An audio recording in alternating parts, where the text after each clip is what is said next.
Good morning, and how are you? I wonder, have you ever broken something that belonged to somebody else? Or maybe you've done something that has caused a problem, and later you wished you could put it right, either mend what you had broken or change what you had done. Sometimes we get things wrong, and sometimes we get a second chance. This week we're going to look at how the Israelites got a second chance. The story follows on from last week. Can you remember what happened then? That's right. While Moses was up the mountain with God, the Israelites got impatient and wanted something to worship. And so they asked Aaron to build an idol. He gave in and took gold off of them and formed a golden calf. They spent time worshipping the calf, and they were pretending basically that the calf was going to help them, that this golden calf had got them out of Egypt, and that this golden calf would help them get to the promised land. Of course, looking at it, we know that this was silly. It was just an object and had no power at all to help them. When Moses came down the mountain, he was really cross. He could see that already the Israelites had forgotten to follow God and forgotten to follow his ways. He was so angry that the 2 stones he was carrying with God's laws on them, he threw them down and they smashed. This was a sign that the relationship, the friendship between God and his people was broken, because they could not follow his ways. Moses was not the only one who was angry though. God was angry too. So angry that he told Moses that the people could carry on to the promised land and that he would send an angel to help them when they got there, but that he, God, was not going to go with them anymore. He said the people were stubborn and rebellious, and if God went with them, he was sure to destroy them because of their behaviour. When Moses told the people what God had said, they were really sorry, and just as God had commanded, they stopped wearing the gold jewellery that they were used to. Moses, meanwhile, had questions for God. He wanted to know more about God.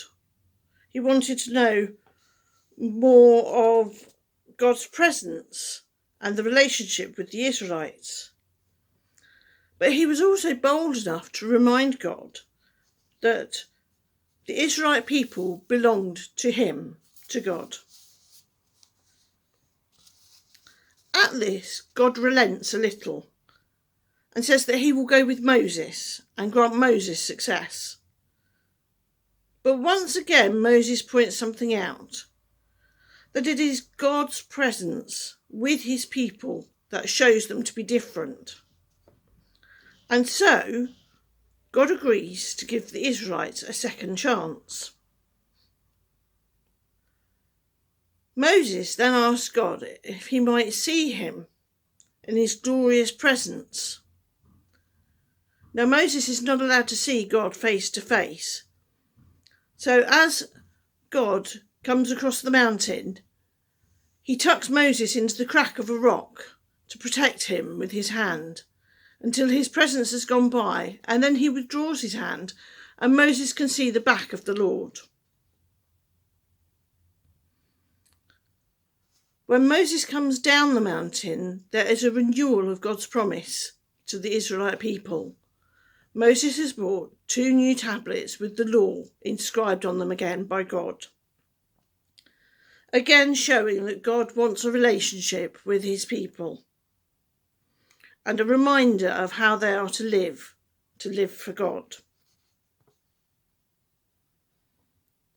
Now, I wonder what it must have been like for the Israelites. Think of if Moses hadn't been there to talk to God. No one to talk in defence of what they've done. Not that it could be defended, but to defend them as a people. They were certainly getting in a pickle doing things on their own. and they needed Moses to be able to speak for them. But what about us? We don't have Moses, do we? But God did something different for us. God sent his son, Jesus. And we know that through what Jesus did on the cross, we can actually come to God ourselves. We can say sorry, and we can have that friendship with God.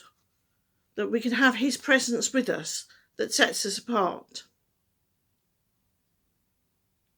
And we know as well that Jesus himself is talking to God for us up in heaven.